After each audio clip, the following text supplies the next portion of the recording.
Welcome, everybody. So thank you for joining us at this event, which is being held by Prisoners of Conscience. So the coronavirus pandemic has impacted all of our lives on an unprecedented scale. Across the world, countries have had no choice but to adopt extraordinary measures, including extensive lockdowns, which out of necessity have restricted people's freedom of movement. And globally, some governments have used this crisis to specifically target human rights defenders. In Hong Kong, while the world was distracted, for example, pro-democracy activists were arrested. And in Iran, 85,000 prisoners were released, but many of them had no or limited access to funds, food, or safe accommodation. Journalists covering the COVID-19 responses in different countries, including Turkey, Venezuela, and China, have been threatened, harassed, and even arrested. And globally, we've seen people of Asian origin attacked, harassed, and scapegoated for the spread of the virus. So I'm looking forward to hearing our panelists discuss all of these issues. So just to introduce them, we have Kate Allen, the Director of Amnesty International UK. She's been in the post for 20 years now, for which she spent 5 years as Deputy Chief Executive of the Refugee Council, where she headed the UK's emergency evacuation programmes from Bosnia and Kosovo. Then we've got Ed O'Donovan, who I believe is joining us later, who is Head of Protection for Frontline Defenders. He coordinates the protection of human rights defenders at risk globally, and before that he spent 7 years in East Asia. And then we also have Akshaya Kumar, Director of Crisis Advocacy at Human Rights Watch, and she oversees their response to emergencies. She joined the organisation 5 years ago as Deputy United Nations Director, representing them at the UN headquarters in New York. And then, of course, we have Gary Allison, the Director of Prisoners of Conscience. He spent 4 decades supporting NGOs and charities and has been Director of Prisoners of Conscience since 2018. So I'll pass over to Gary now so he can say a few words. Thanks, Ashita, and thank you to everybody, so many for joining us. I'm delighted that we can work together to explore how we can support human rights, how we can support human rights defenders, particularly during this lockdown. And by working together, we can make a positive difference. As Ashita said, the world has grappled with fighting the virus, and countries have adopted extraordinary measures. And this has obviously had a knock-on effect on people's rights, one of which is freedom of expression and freedom of speech. And of course, how the voices of dissidents can and have been silenced. I thought it would be helpful to describe a typical case of how human rights defenders are persecuted, and how organizations such as Frontline Defenders, Human Rights Watch, Amnesty, Prisoners of Conscience, and many others with whom we work can achieve a meaningful and lasting impact. M ran a Twitter account which had more than 130,000 followers, including politicians, journalists, and foreign diplomats in a country in East Africa. He used this as a platform to share coverage of politics, human rights, and critical commentary of government actions. He posted anonymously, as he feared that he would be at risk if his identity was known. In 2019, his account was hacked and his identity revealed. He fled the country to Kenya, where he was in hiding for 3 weeks. He received emergency support from Frontline Defenders. Fears for his safety continued, and he was forced to flee to South Africa, then Lesotho, and then to Swaziland. However, as is so commonly the case for journalists and media activists whom we support, he was informed that he was still being pursued by state security agents. That's 4 countries later. And he continued on to the United Kingdom in September last year, following an invitation from BBC World to contribute to a documentary about human rights abuses in his country. Since M left his country, his wife and members of his family have been detained for questioning. The Minister for Home Affairs announced publicly that he was wanted for criticizing the government and the president. M was in the process of applying for refugee status in the UK when POC made a grant for hardship needs and to help him re-establish his life in the UK. In time, hopefully, we will be able to provide further support for the family reunion of his wife, his daughter of 4, and his son of 2. And so, how to protect our human rights during the COVID pandemic? At the heart of the solution are the principles adopted by the UN Human Rights Committee. Any measures taken to protect the population that limit people's rights and freedoms must be lawful, they must be necessary, and they must be proportionate. And we could add that freedom of expression and open access to information at the moment is more key than ever. Thanks, Shita. Thank you. So just to get started, I'd like to ask each of our panelists actually which of our rights they feel are under threat by these strict lockdowns, and where in particular in the world do we need to be concerned about right now. So I'll direct that at you first, Kate. Oh, sorry, Kate, I think you're still muted. You know, after all this time, I still do that. So sorry, my apologies. So thank you, Ashita, and thank you very much, Gary, for Prisoners of Conscience organising this evening's discussion. I think that, you know, if ever we were in a human rights crisis, it's definitely now. And I think that when you look at what's happening, most of our rights are under threat in one way or another. So from Amnesty, we're concentrating on 4 main areas, and I thought I'd start off by just saying a little bit about those, and then we can perhaps get into more detail. But we're looking at what's needed for people within lockdown, how to protect people from the virus, what's proportionate, and how to make sure that people have access to health, housing, food, and other necessities during this time. So a big range of work around that. As you would imagine, with Amnesty International, our traditional civil and long-standing civil and political rights work continues. So issues around freedom of expression. At the moment, we're commenting a lot on policing that is taking place in the US here and in other places as people demonstrate the death of George Floyd, and as those demonstrations take place against racism. We're also looking at international cooperation, because quite clearly this is, you know, if ever there was a situation where none of us are safe until all of us are safe, this is it. And there needs to be that kind of international cooperation.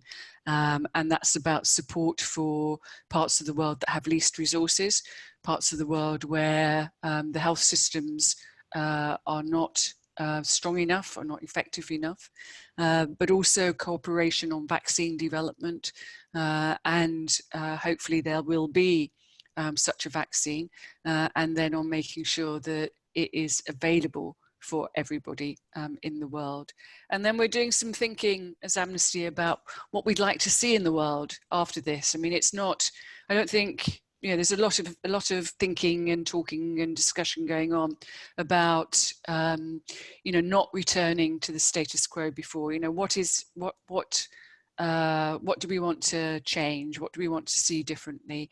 And I think that, you know, we have seen things that are good. You know, there are some things here in the UK.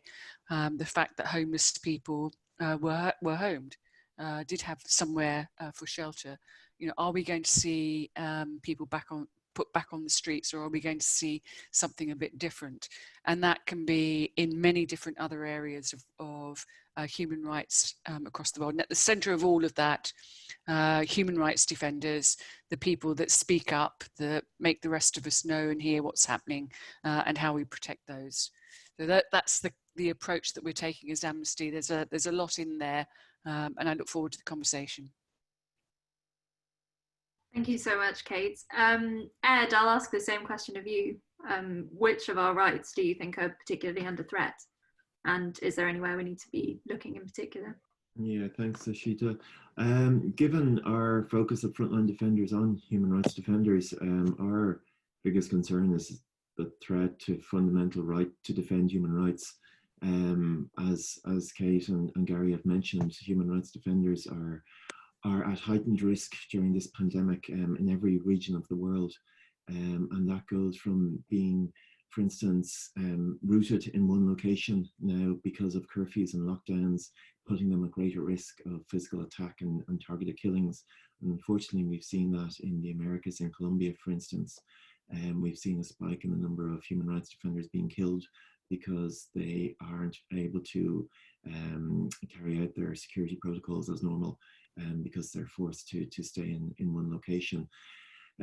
Elsewhere, we've seen people not able to organize, not able to protest, with the exception of the last few weeks, of course. But we have seen communities, particularly in Asia, also in Latin America, who would have been resisting extractive industry coming onto their lands, and trying to implement development projects which were unwanted in their territories.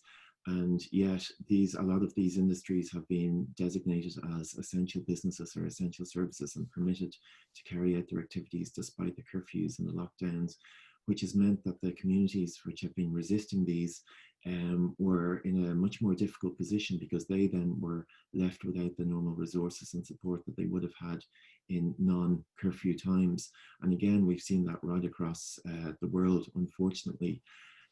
More broadly, and I'm sure it's going to come up again and again, it's already been mentioned about people highlighting government responses and government overreach and executive overreach during this crisis, and those who have highlighted this or who have highlighted inadequate responses to what's going on have been targeted.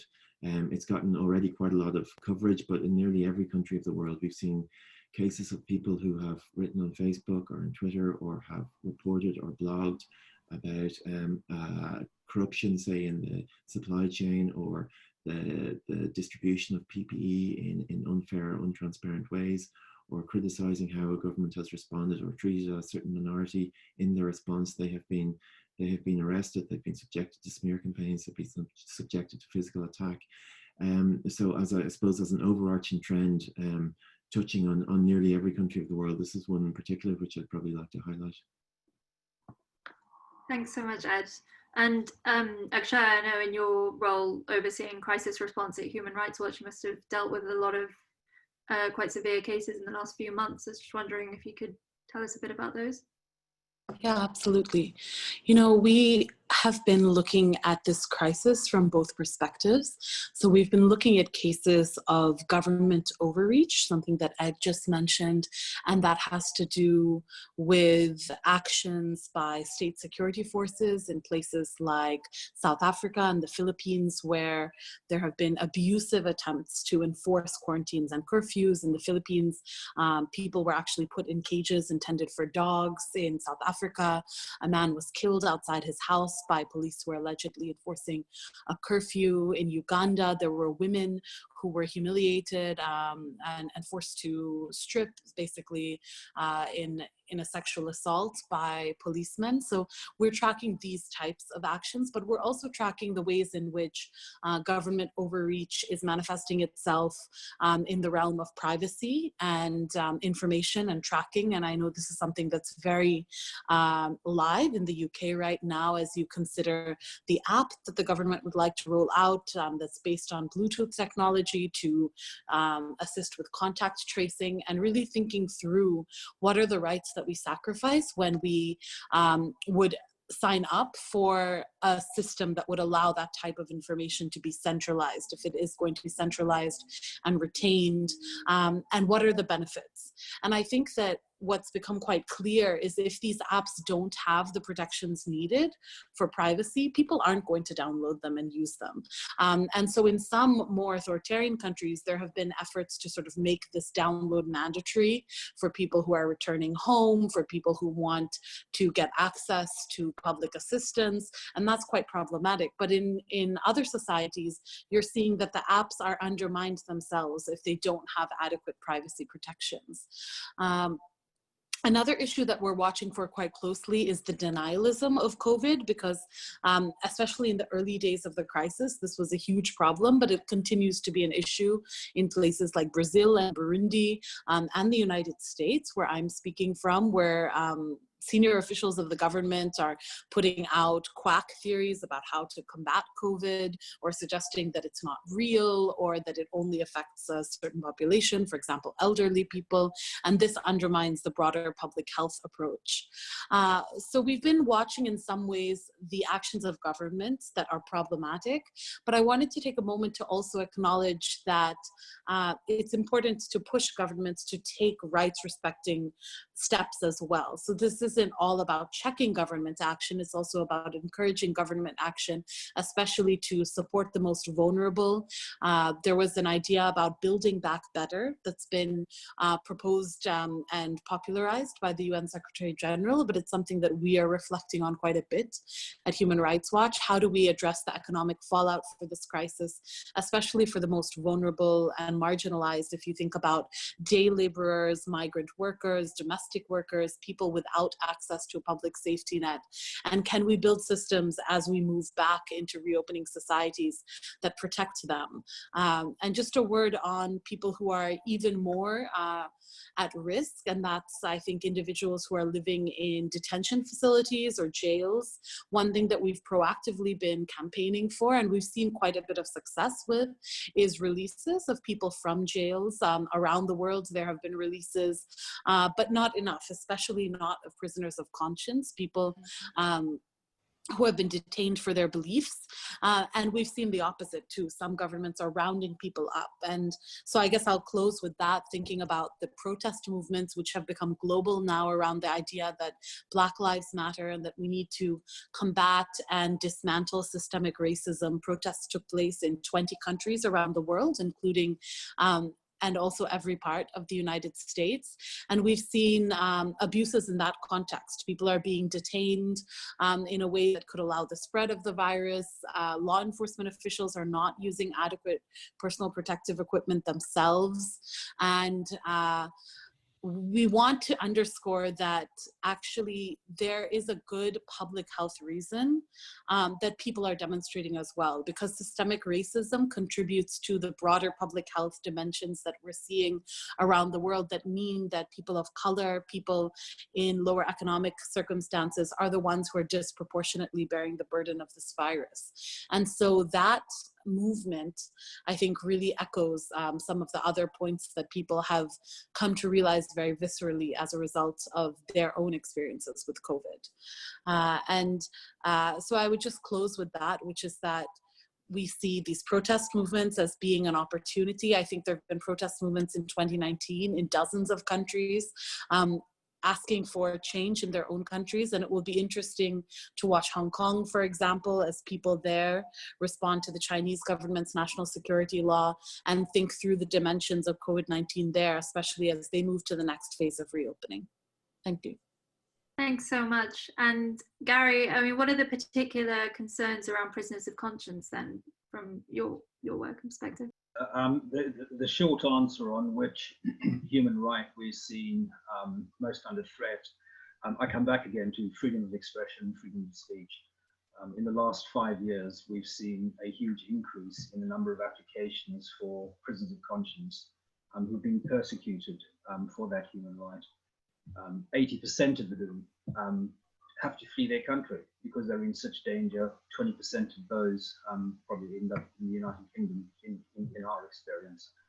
The largest number of countries, Middle East and East Africa, that's certainly our experience of assistance. And it's so difficult because as we all know, there are some countries in the world that it's just very difficult to access and provide any support to. For us, particularly China, Saudi Arabia, and others. So journalists' freedom of expression. But if I could pick up on a point that Ed made as well, the biggest challenge that I think that we've got because of the pandemic and the lockdown is the economic effect, the social effect, the mental health effect on prisoners of conscience, on human rights defenders, as I think most of us have referred to. Because human rights defenders and those who stand up for all of our rights, often they live on the fringes of society, they're in hiding, they're in detention, they have restricted access to healthcare, they're often refugees in a country and suffer xenophobic attacks. as happened to many Zimbabweans and other Africans in South Africa in the last few years. They're from the BAME group and therefore particularly more at risk.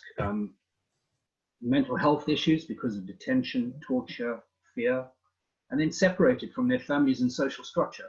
So you put all of this together and you've got a particular problem for those who are human rights defenders under the pandemic lockdown at the moment. And that's why they need our support so much. And as a tiny example, we're shifting our focus for the summer to the hardship needs through a summer big give program, end of June, early July, particularly for the hardship needs generally of human rights defenders, because of the way in which the pandemic internationally is affecting them. No, thank you so much, Gary. I guess it makes sense for Akshaya to answer the next question as well, but if we look at previous crises, do you think there are any lessons that can be learned from those that can be applied to the current situation?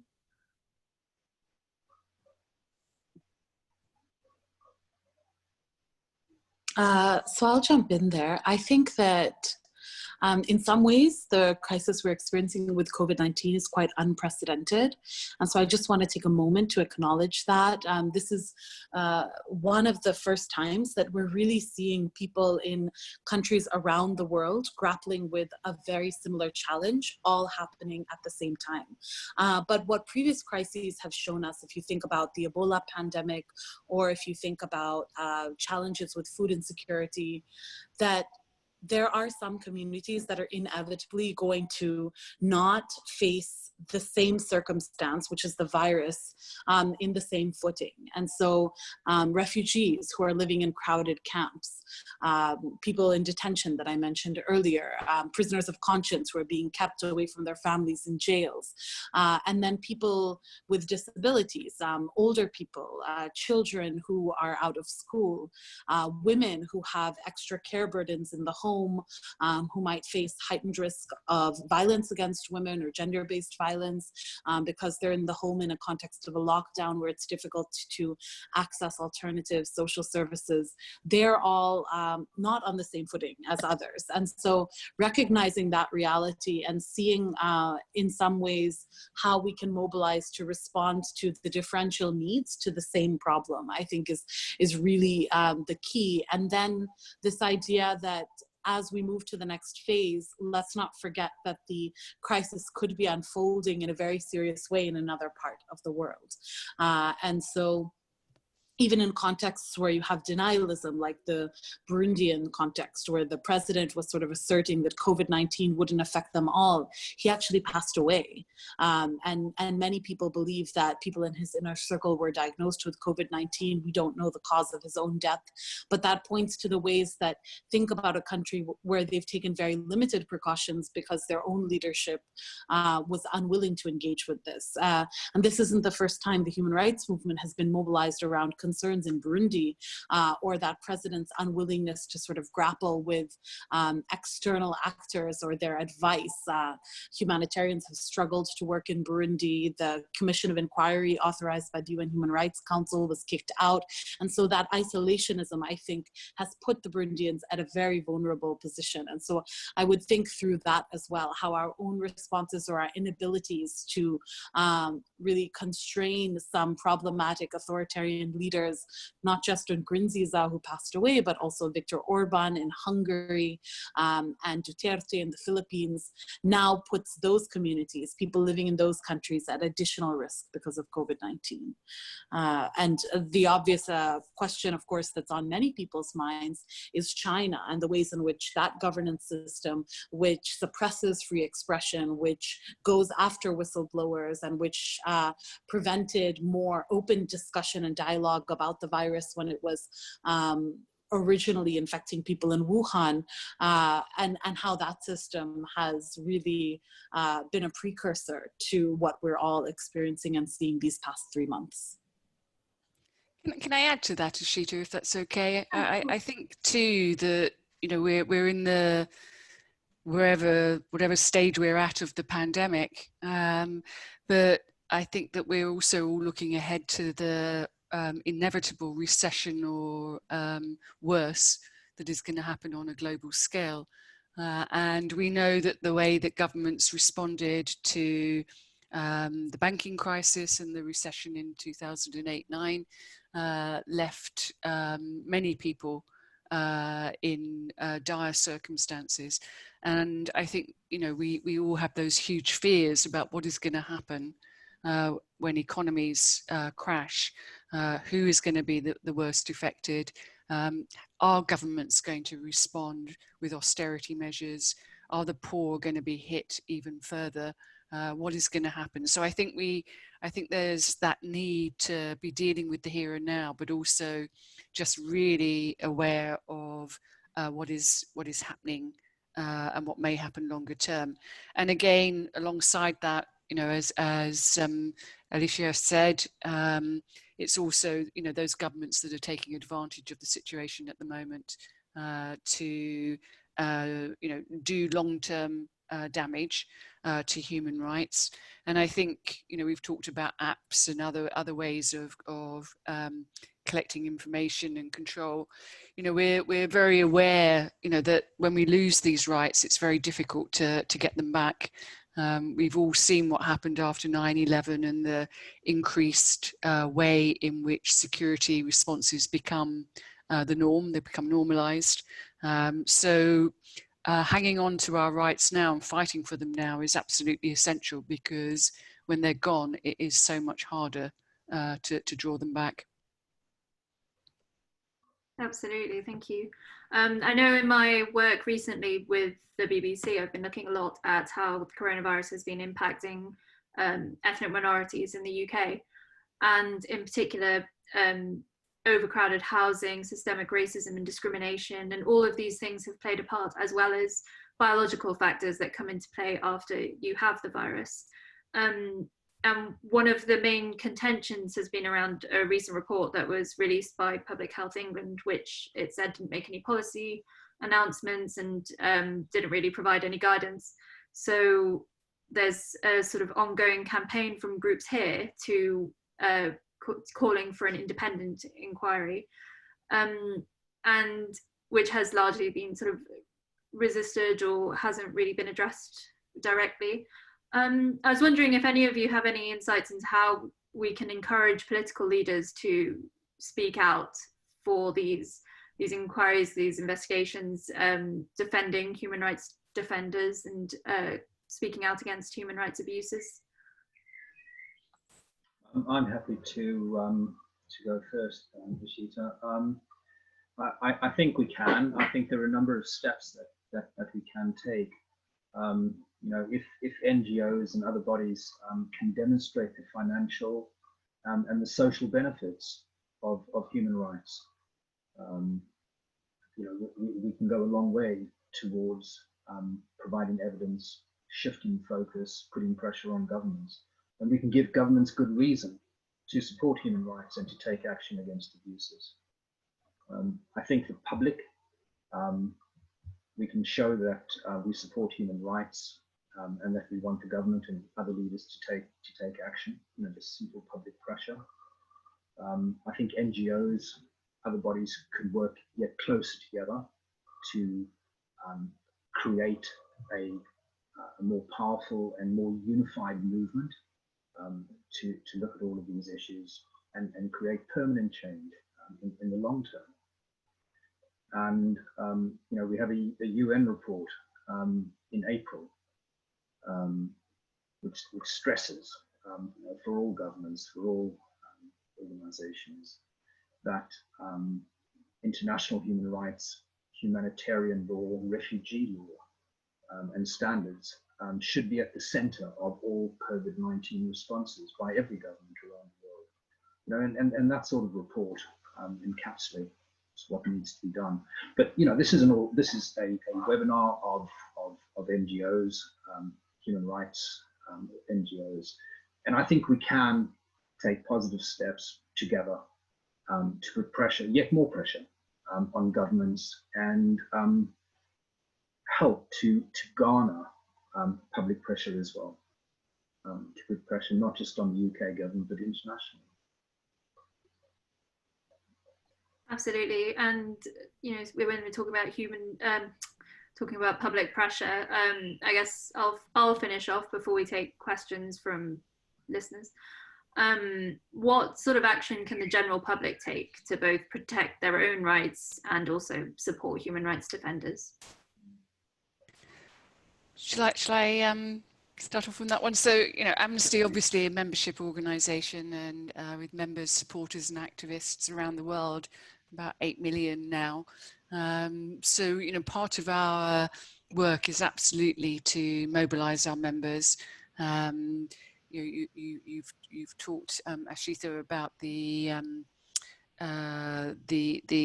public health inquiry into the impact on BAME communities in the UK and the lack of any real conclusions and recommendations there, and the need for an independent inquiry, and we will argue and fight for that, and we will stand up for human rights defenders, and we will mobilise our members. So if people want to join some of that work, you can find it on our websites. I mean, I'm sure all our websites are places for people to go. For Amnesty, there we're looking at particular individuals who are at risk at the moment in different parts of the world, outlining our work here in the UK and the demands and the pressures that we're trying to build on the UK government at the same time. So I think it is a time for activism. We've seen that in the last weeks. I think that we've all been moved and inspired by the way in which Black Lives Matters have organised, and the way in which people have come out onto the streets at this time peacefully, and then with appalling policing in response to that in the US. So I think that it is a time for us to work out how to defend our rights, how to build alliances between different movements, and how to pool our resources and make sure we have the biggest impact we can. I could add to that just briefly, to build on what Kate has been mentioning, Gary too, about mobilising public to put pressure on politicians and the political classes. I mean, that is extremely important. It's one of our key strategies, but also important is recognising the role that business has on these issues and the influence that business can have. And you can see, particularly in the wake of the Black Lives Matter protests, certain businesses coming out with statements. Now, obviously, holding them to account, the statements are great, but holding them to account and making sure they live up to what they've pledged to will be another matter and will be a task of work going forward. But I think there has been a lot of work done on trying to sensitize business to the importance of human rights and standing up when human rights defenders are being targeted. And actually just today, I saw that Aviva Assets had publicly rebuked HSBC and Standard Chartered as a result of their coming out in support of the national security law in Hong Kong, which essentially is going to make illegal many types of activism which has been engaged in over the past years in Hong Kong.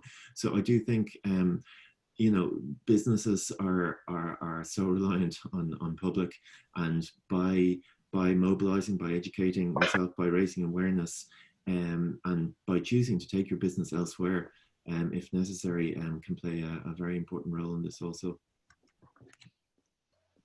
Just before we go to Gary and Akshay on that one, if anyone listening wants to ask a question, I guess now is the time to get your questions in, and then I'll ask them for you in a second. Thanks.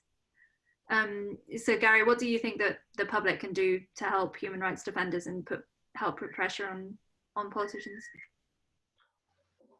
If I could take two strands from the previous comments.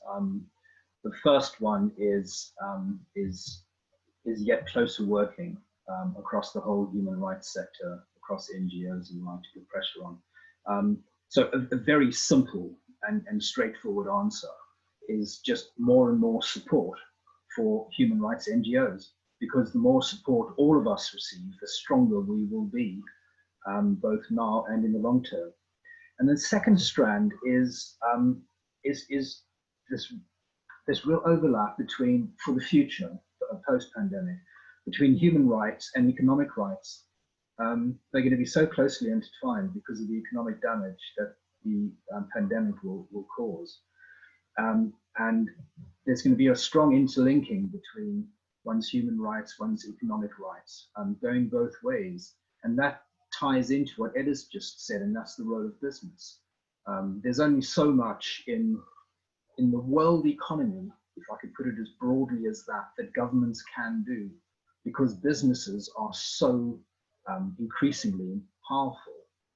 And I think, and I hope, that in the next decade, we will see more and more pressure being brought to bear for the good of human rights and the protection of all of us and for human rights defenders through business. Because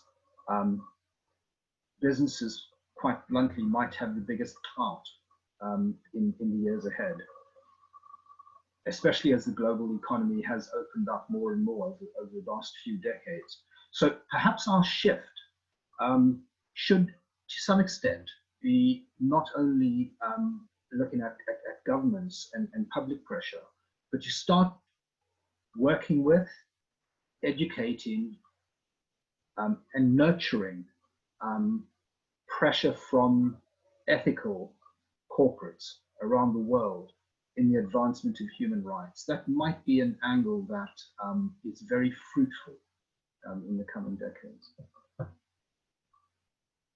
Great, thank you so much. And actually, I mean, I'm interested in hearing about in the US, what you think the public can do really to put pressure on the government, if anything, and also to protect their own human rights.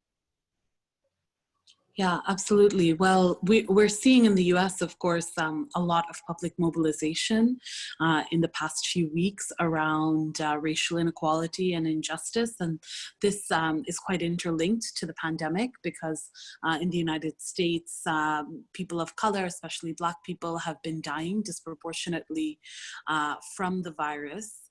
So we've been thinking really carefully about what it is that the public can do and how we can mobilize to influence legislators. And I think that, to me, the two biggest aspects are to weigh in with elected representatives on behalf of those communities that are marginalized, who don't have their voice listened to as much. And I think that's equally a domestic question about marginalized communities within your country, but it's also an international question, because the countries that we are speaking from, me from the United States, you all from the United Kingdom, also have quite substantial foreign aid packages and development assistance happening with regard to COVID. And so mobilizing those resources so that they're really available to support people abroad, and also mobilizing the resources that are being distributed domestically to help with the economic recovery, ensuring that they're done in a transparent fashion, in an equitable fashion, without ignoring the needs of the individuals at the expense of corporations. I think these are the key messages that the public really has an ability to have an influence on. And finally, when you think about prisoners of conscience, human rights defenders, people who are locked up, this is one of the places in the United States that we've seen actually that public mobilization can influence our government to put pressure on those governments that are holding people. Just this week, Nabil Rajab, who was a human rights defender from Bahrain, who had been kept away from his family in detention for years and years, was finally let out.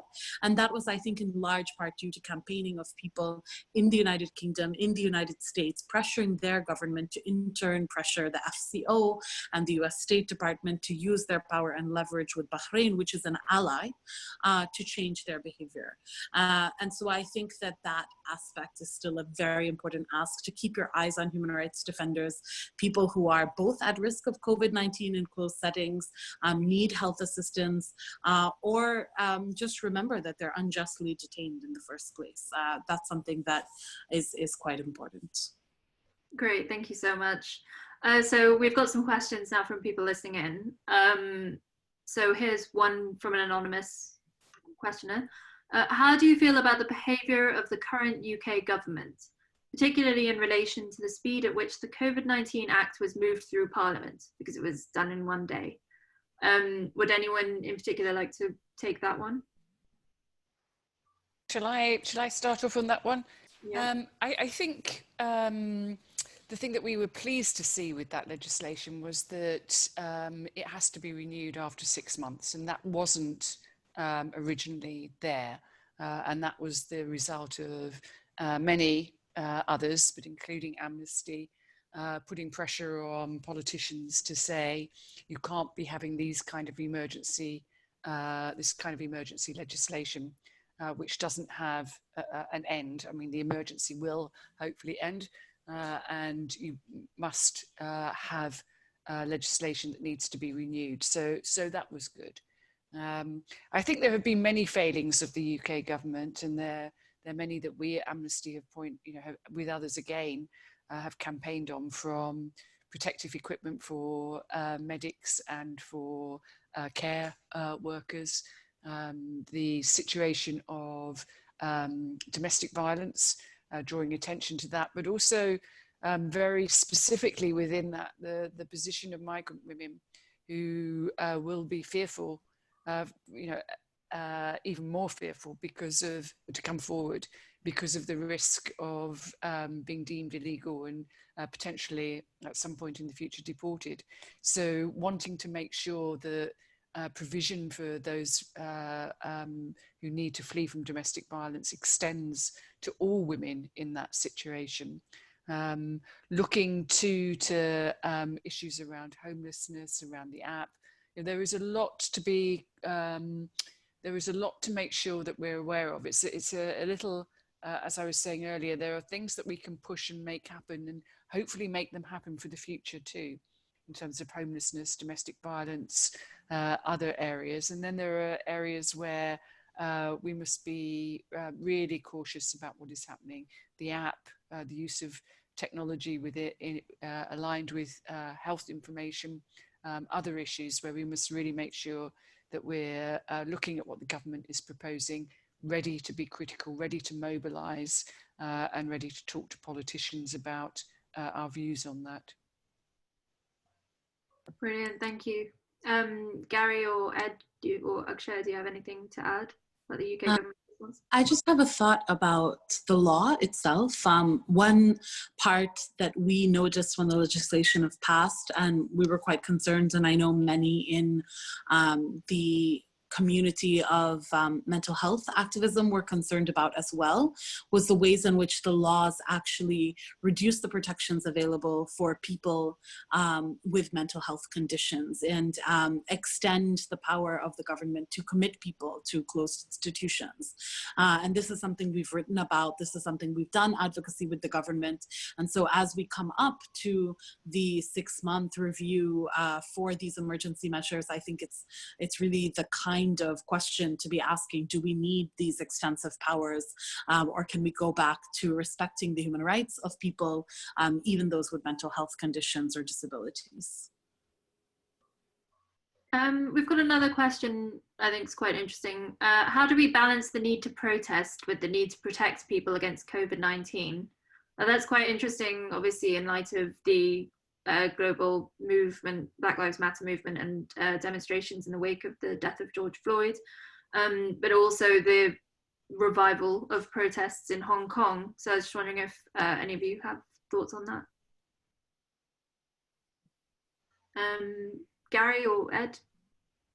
Well, I'm just looking specifically at the Black Lives Matter protests. I mean, certainly we all support the protests and the movements, and in fact are very encouraged by the mobilization, the extent of the mobilization.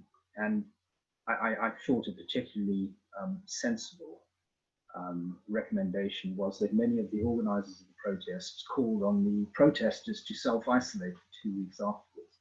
So a balance in that sense between looking after one's health and you know, self-isolating and the right to protest.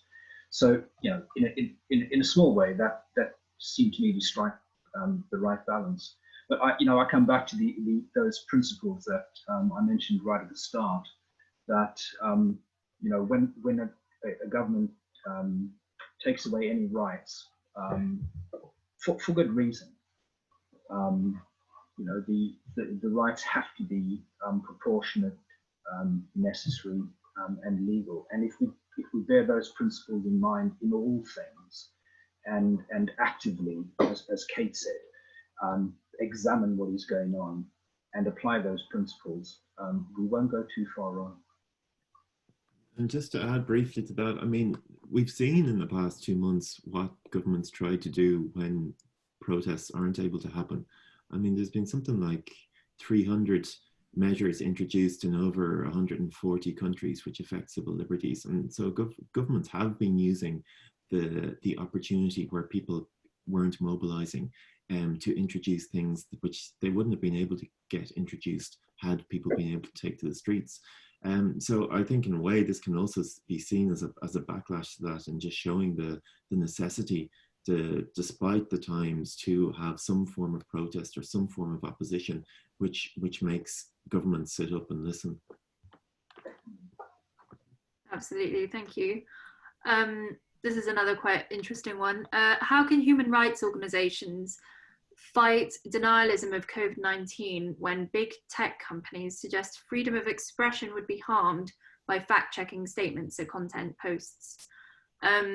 So when big tech companies weaponize freedom of expression, how do human rights organizations help fight denialism of COVID-19? Yeah, this is a really interesting question, because I think that different companies have taken different approaches towards content moderation, towards flagging false or misleading information, and they've had different tolerance levels. So like most markedly, what's probably on your minds and my mind certainly is the difference between Facebook and Twitter. Facebook decided to fact check some of President Trump's posts recently, although not ones about COVID-19, rather ones about elections and ballots, because they've really prioritized election integrity as something that they would like to ensure on their platform. In contrast, Facebook said that they wouldn't take that step. They didn't see themselves as being in the position of providing fact checks. And I think there are two roles for human rights organizations here. One is to engage directly with these tech companies and to have a clear idea of what standards they're using to moderate content, not just on this issue, but on issues more generally, particularly because it's not just, sort of senior officials' public statements, but also a flood of disinformation from bots that have been mobilized on a number of issues. So in the context of India, you had a lot of misinformation that was trying to attribute COVID-19 to Muslims specifically, to saying that Muslims were spreading the virus by coughing on your bananas, for example. So don't buy bananas from anyone who looks like a Muslim. And this was the type of thing that was being promoted by bots. So it wasn't just individuals, it was actually sort of a systematic effort. And pushing tech companies to use some type of asterisks or warning on messages like that, I think is quite important. At the same time, there's also a role for government here, because government has a role in how it regulates these platforms. And to the extent to which government actually threatens these platforms with liability for what they have on them, they're more likely to take things down. And the opposite is also true. So I think that, one last point about tech platforms in the United States. Just this week, Facebook has been sued by the government of Gambia, who are seeking to get records and information about the ways in which Facebook was used to mobilize hatred against the Rohingya Muslim community in Myanmar. And Gambia wants this information because they have a case against Myanmar for genocide at the International Court of Justice. But it just shows how tech companies are equally at risk of legal liability if they don't watch the ways in which their platforms are manipulated and used for hateful purpose. In the case of Myanmar and the Rohingya, Facebook actually has already had an internal reflection. They commissioned an external investigator. They published the results of their investigation, and they apologized, acknowledging their role in not combating that false and hateful information that allowed fanning the flames of what ended up being clearly an ethnic cleansing, and what many in the in the rights community have characterized as a genocide. So those are all the factors, I think, and really the places that the human rights movement can be engaging with tech companies. Great, thank you. Does anyone else want to jump in on that one, or shall I move on? Because there's quite a good question actually about mandatory vaccines and mandatory track and trace. So basically a few people have asked, if track and trace and vaccines become mandatory, would that be a breach of human rights?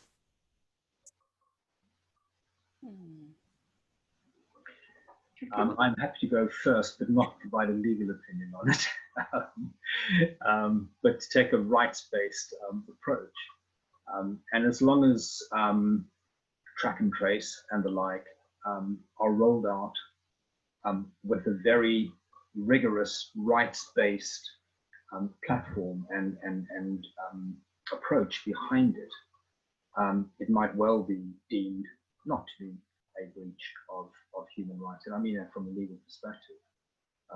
You know, the safeguards that we would need, the rights-based safeguards, you know, restricting use of the data to fighting the virus only and not any other use, and very strictly applied if there's no other use made of the data. Confidentiality of the data, the fact that the data must be destroyed as soon as it no longer serves the purpose for which it was gathered. And then due diligence applied to the tech companies, to the repositories of the data. So, you know, as rights-based examples, if those sorts of safeguards were applied, I think we'd be pretty hard pressed to find that it was a breach of human rights. I think we've also talked about the app here in the UK, and Akshaya talked about, you know, people, you know, if that information is held centrally, people are not going to download the app. So, you know, there has to be in all of this an approach to reaching out to people, educating, talking about the benefits of vaccines, talking about how, and assuring people about how information will be used, that things will not be centralized and retained, and you know, people will respond to that. So I think there is, you know, in all of this, the need through public health systems, through governments, through education, to be talking to people about these issues and engaging people so that people are making good choices, and that we're enabling people to make those choices and think it through for themselves and their families, dealing with misinformation, you know, so that, you know, we can see the widest use of vaccines possible. Just a very quick follow-up on that. I mean, I do think something that is going to be inevitable when a vaccine is hopefully rolled out soon is that, again, human rights defenders and those who are trying to raise awareness about this and are providing it or distributing it or educating on it are going to be subjected to attacks, to smear campaigns, and all sorts of violations. And I think that's something we as a human rights community need to be ready and to be prepared for, in order to offer support in any way we can. Absolutely. And on a practical level, like how are human rights organizations getting ready to work with public health bodies in implementing these like vaccine schemes, maybe countering some of the misinformation around vaccines? I think this is absolutely the role of government, to be involved in that education and that openness and discussion.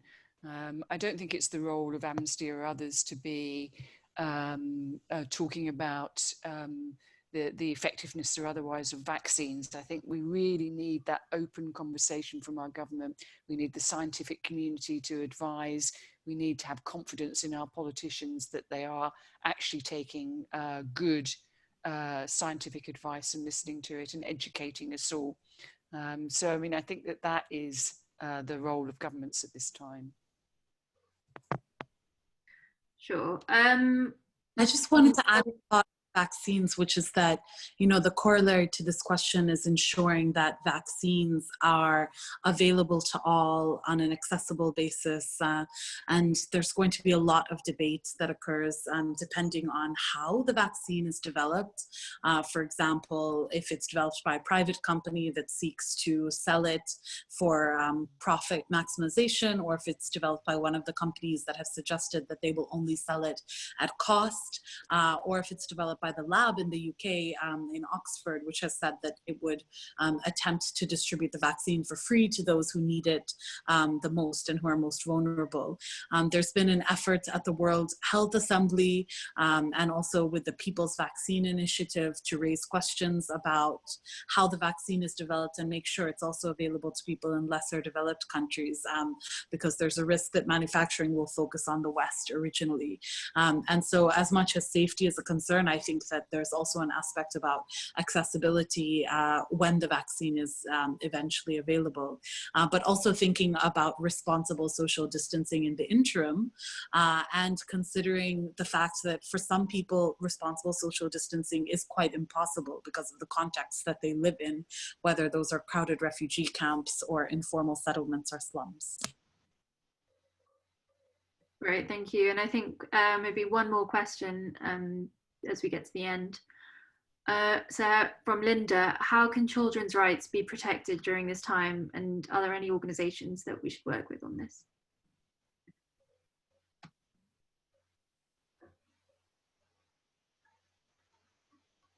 Should I come in? I think that it'll be different in different places. Thinking about it here in the UK, I think one of the clear issues is access to education. So in all of the homeschooling that's going on at the moment across the UK, I think, you know, we're enormously aware that children in poorer families with no access to technology are being neglected. And I think that that is something that does need to be addressed, as does the fact that how many, the huge numbers of children, and Human Rights Watch have done some great research on access to food here in the UK, and the levels at which children go hungry in this country, and the levels at which they go hungry during school holidays, which will now be applying to the fact of not being in school. So I think that there's definitely a human rights application there. There's a definite issue for us to think about, and I think that there are some really great children's organisations here in the UK. So I've kind of concentrated on the UK, but I'm sure others can talk about the impact on children in other parts of the world.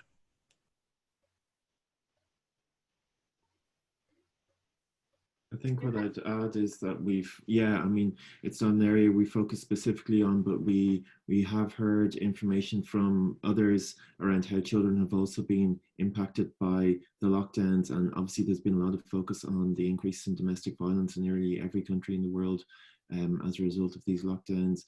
That is also unfortunately extended to violence against children, which hasn't perhaps gotten as much focus as domestic violence has.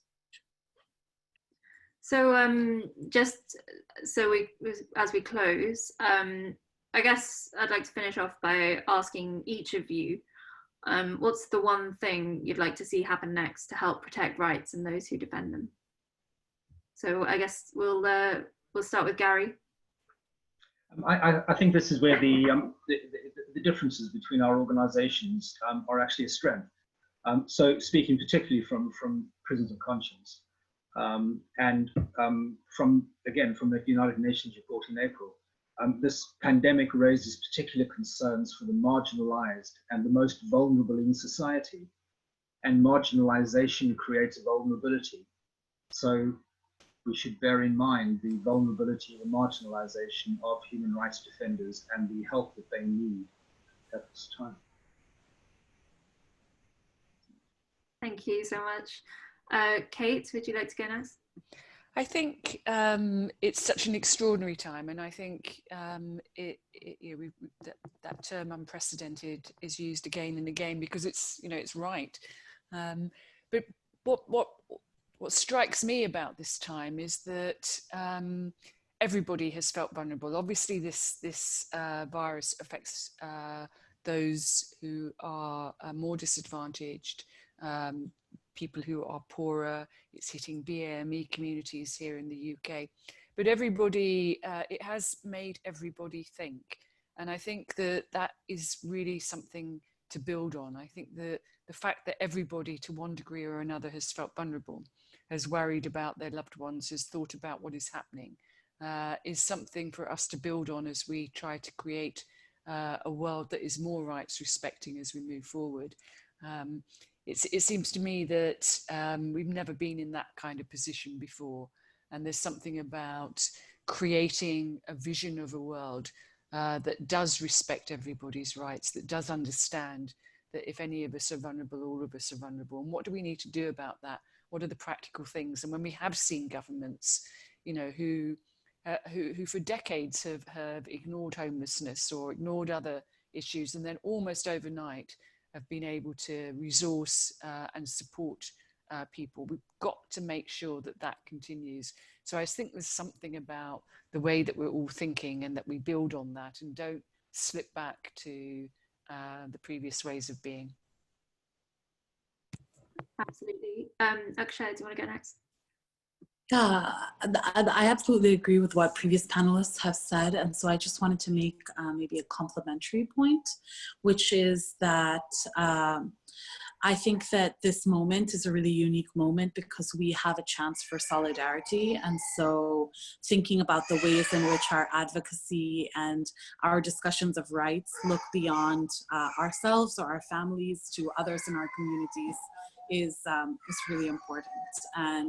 And so those rights range from rights and choices that you can make about how to protect yourself with social distancing, with a vaccine, but they also entail education, freedom to be living without violence, including violence in the home, and economic access, especially as many people have lost their jobs and sources of income. And so I would just like to emphasize that moment to think about human rights as, you know, just of course your own rights, but also the rights of others who live in society with you. Great, thank you. And to finish off then, Ed, what are your thoughts? Yeah, very much continuing in the same theme, just recognizing the opportunity that we have here to rebuild and do things in a different way.